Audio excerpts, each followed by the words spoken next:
Welcome back for another edition of The Final Mile. It's a Q&A session where every question we answer comes from you guys. So these came from YouTube comments and I believe our Facebook page too this week. So we'll get right into it. But first, please check out the sponsors down below to help support the channel, and check out all of our other content, including the Freight Broker Basics course for a full-length educational option. Ben, why don't you, I feel like I always read the questions. Why don't you take it away with the first one here? First Q&A. What they want, your voice. I'm a freight agent for Landstar and need a professional opinion. I've worked with a customer for several years who regularly emails me for quotes on lanes they're bidding on. However, they never actually use me to move those loads. This has been happening for over a year. What should I say to them? I'm getting tired of just quoting without getting any freight. What do you think, Nate? I mean, you can apply this to a number of different scenarios in sales and in freight brokering. This could be the trucking side too, if you're talking with a broker or directly with a shipper. So I'll try to answer it in a way that's as applicable as possible to everybody. But there's a spectrum here. So like I'm usually just all about like being a straight shooter, and I'd probably like, hey, I've been quoting these for you for a year now. We haven't been awarded anything. Can you give me any idea as to why that is? Are we coming in?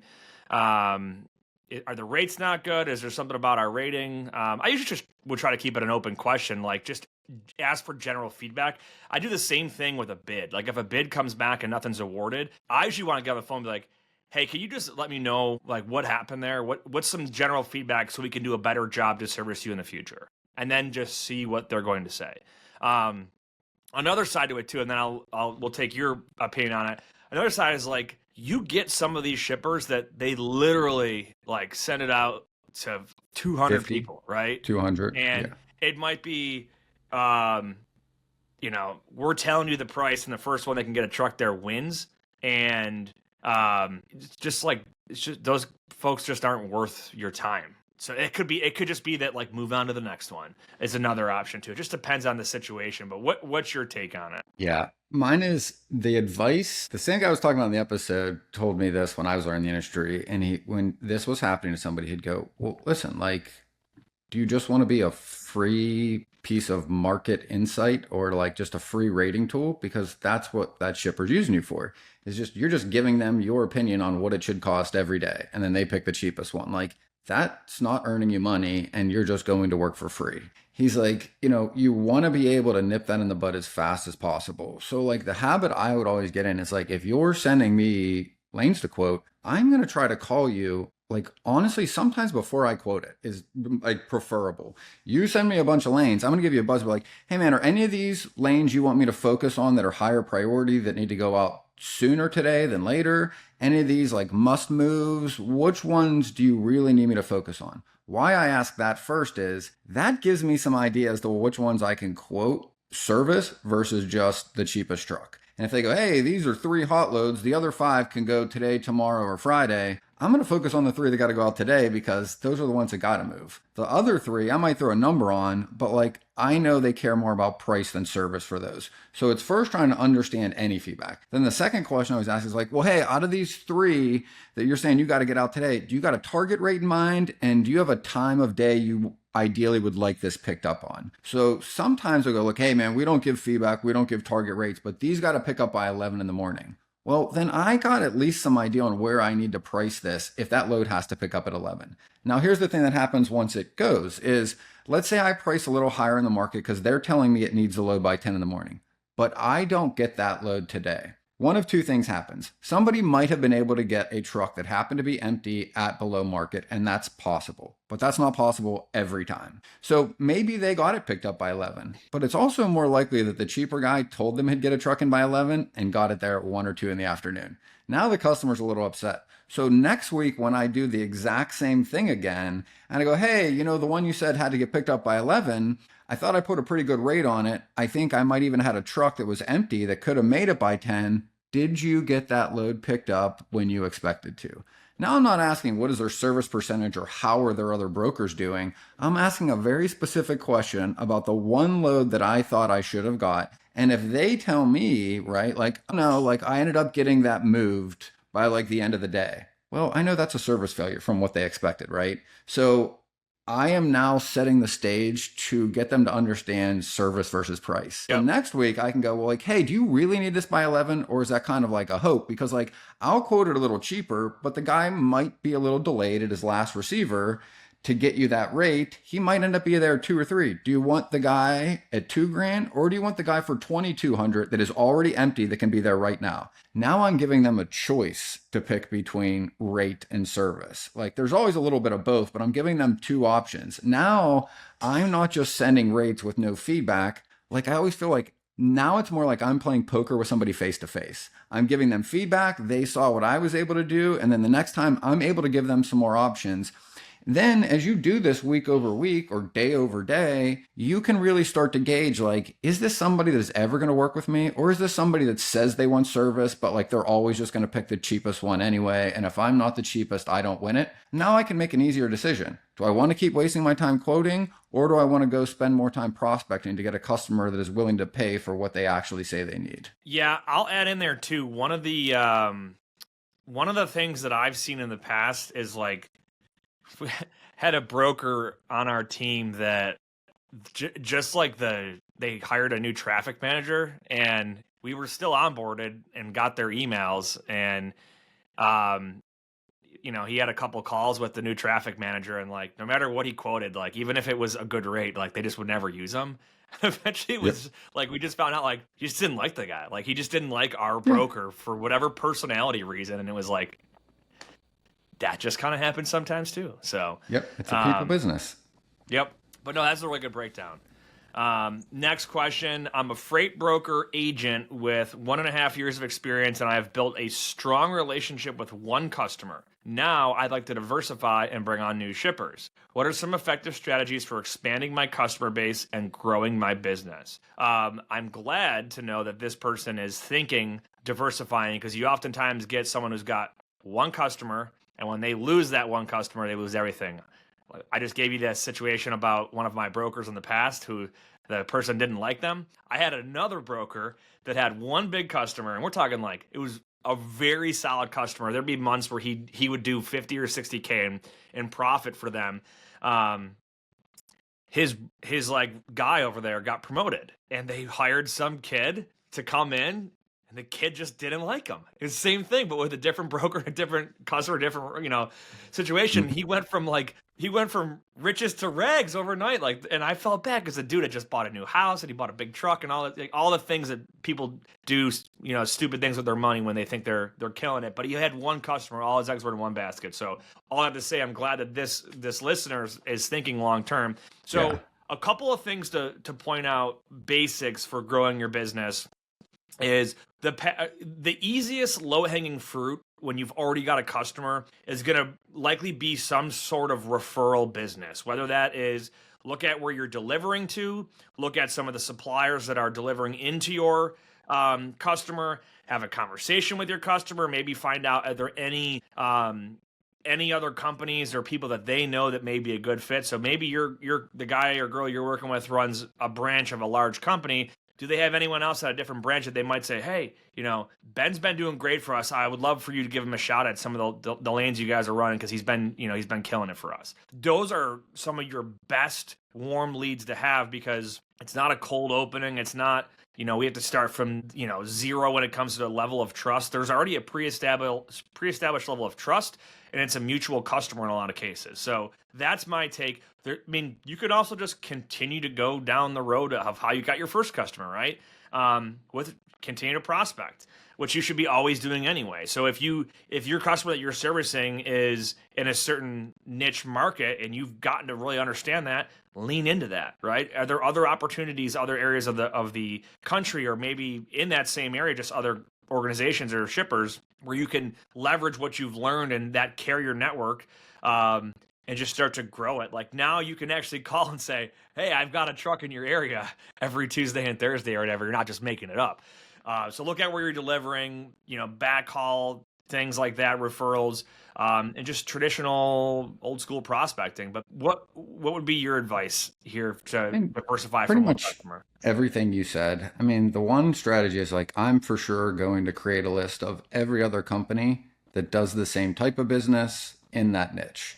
And I'm going to name drop my existing company when I call them, like, hey, I've been doing a lot of work with Acme Tomatoes, and I know you guys move a lot of tomatoes. I've got a lot of good, reliable carriers that have been working with me with them. I know they're in your area pretty often. Want to know if it might be a fit at some point for us to like look at working together, right? I would call every other company in the same niche that I'm already doing well in because you've got, like you said, experience. You understand the issues that are likely to come up. You'll understand the problems they're likely facing because you're solving them currently. Like that is one of them. The second is the other you pointed out. I am prospecting every place I deliver to or pick up that isn't my customer, name dropping my customer and seeing if I can go and leverage those like referrals basically that I'm creating just by calling my customer's customer or vendor, right? Yep. And I mean, the other one, you could just pick random companies of the places your trucks are already delivering to because you literally have trucks delivering there. You know when they're there. Like, hey, I got guys that are in your area Tuesday and Thursday every week delivering for this company. Thought maybe it could be a fit if you guys are looking for, trucks that are already in your area and empty. They get empty at like 7 in the morning every day. They could be over there by 10 to, load if you guys got anything out of there. And Genlogs is a Yep. great tool for that. Like if Mm-hmm. you have access to Genlogs or reach out to them because like you can just put that lane in there and get a list of all the shippers that are shipping out of the place that you're delivering to already. Yep. 100%. Absolutely. Final question here. Who do you report a hostage load to where a carrier is refusing to deliver the load and won't disclose its exact location? Short This has answer, no been one. sadly a common question lately. And we did talk a little bit about this. I think actually the question was probably related to our episode that we did last week or 2 weeks ago. So I would recommend too, we did an episode, I think a year ago with CargoNet, right? Does that sound right? Where anyway, we talked a bit about how like the process of like what you're supposed to do when a load is taken hostage. I'll tell you what I've done in real application in like this year, right? Is local law enforcement. You have to get a police report for the sake of like if there's going to be a claim at any point in time, like you need to have it documented, and that's a Yep. solid first or early on step to do so. Okay. Further, Local law enforcement, for anyone out there, does that mean local to where the broker is or where you think the truck is or where the it's where the shipper truck is? is how I've always done it because it's there. Okay. Like if somebody picked up and so for example, I don't know if I remember I told you about a load like a impersonated broker used our company's name and had like a load of apparel basically like stolen and taken to a warehouse in California. I Yep. called the district attorney's office of LA County or whatever county LA is in. Like that's who I contacted about that. And I'm like, it's worth $400,000. They didn't care. It wasn't big enough for them. Like that area is dealing with multi-million-dollar freight theft with like the rail yards and stuff like that. So and that's the reality. That's some of the stuff you're going to run into is like it's just not a big enough deal for some of these law enforcement agencies. Like if you're like, yeah, they stole a load of ping pong balls, it's like, no, we don't care. If you stole a load of like high end electronics, you might get on someone's radar. So local law enforcement, and you said, is it where it's located or where you are? I would recommend where it's located, but it never hurts to like over report. Like I remember years ago, there was a case of fraud that we dealt with, and it wasn't stolen cargo. It was basically like someone was like fraudulently trying to like move fake loads and like scam the company I used to work for. And we contacted like the FBI's office in Buffalo. And the crime wasn't happening here, but that office like happily took it on. I think it just depends on, because the FBI is a national level organization. They saw what was going on and they were like, oh, I'm sure that field rep was probably like, this is a pretty easy one to handle. I'm going to take credit for it and like look good, right? I don't want it to go to somebody else in some other area. So there's that. There's also a variety of places you can report it online. So like the FMCSA does have a place to report cargo theft, double brokering, identity theft, all that stuff, right? Whether or not they monitor it, like we talked about the stats, there was like 80,000 reports and nothing was done with it. You've got reviews on DAT, you've got watchdog reports, you've got freight guards, you've got highway, Google. I mean, you could just go on blast about, at any reporting place. I think what's more important though is like, if a load is being held hostage, that's different than a stolen load. Like, they might Yes. just be saying like, "Hey, I'm holding it hostage until you agree to give me, $1,000 more or whatever." And if that's the So case, we're, good on that one. I'm just gonna agree to it and do it under duress and not pay the full amount. Like, that's just what we're gonna do. And explain what that means, right? Because like I've had that happen, right? And at a large company. And when somebody is just holding it hostage and asking for like a crazy amount, like mine was like, it was like a $3,500 load. Then they wanted 7 grand, then they wanted 12 grand, and they kept threatening to not deliver it. And it was a $500,000 worth of like Motorola radios for the police in Canada. And legal and the people at TQL and ops, when you have like these situations, they advise you and they're like, well, listen, you're going to agree to it because your first objective is to get the cargo to the receiver, right? And to make sure it doesn't disappear, get damaged, or actually stolen. So like the objective, first principle is get it to where you need it to.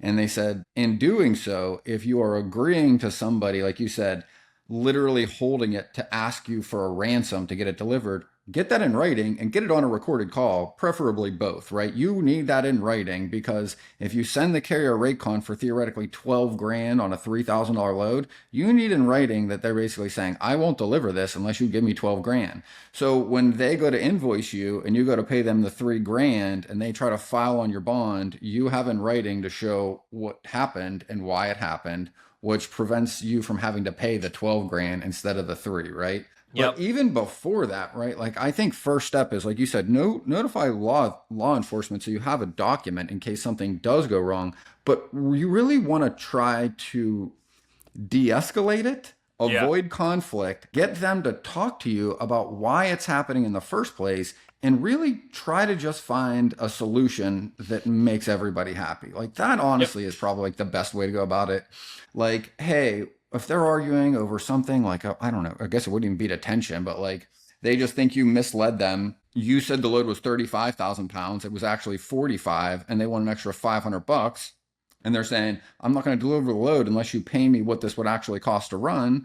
Like, try to understand where they're coming from and work towards a reasonable solution. Maybe it's not 500, maybe it's 350. And you're probably in the wrong if they're in the right. And you've got to be willing to admit that in some of these scenarios. If you made a mistake that caused this to happen, like work towards a reasonable solution so that you don't have to escalate it and do, because by the way, like, it is a lot of extra work to do all these things. If you could just get it delivered for the extra few $100, that is way better than spending hours and dealing with a bond and then sending a Raycon that you won't pay and then writing reviews everywhere. And like that just creates so much more work for everybody.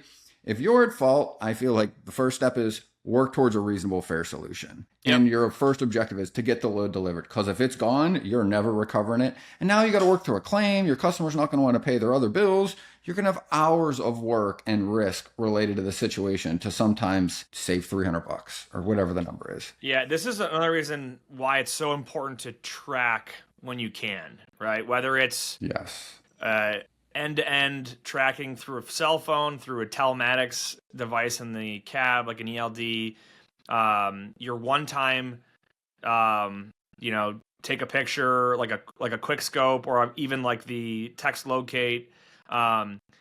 Gen logs is another thing that came to my mind too. So like, if you remember, we had Ryan on, I don't know if it was last year or maybe 6 months ago, but they released the free find lost assets tool on their website where they have a form you can fill out, and it's just like, here's what's missing, and they'll like they do it to combat fraud, right? And that's like their Yep. value add to the industry is like, if someone stole your load and hey, here's the MC number and the trailer number or whatever you have, they can go through and see their imagery from the cameras on the highways of, where did that truck pass one of their camera sensors.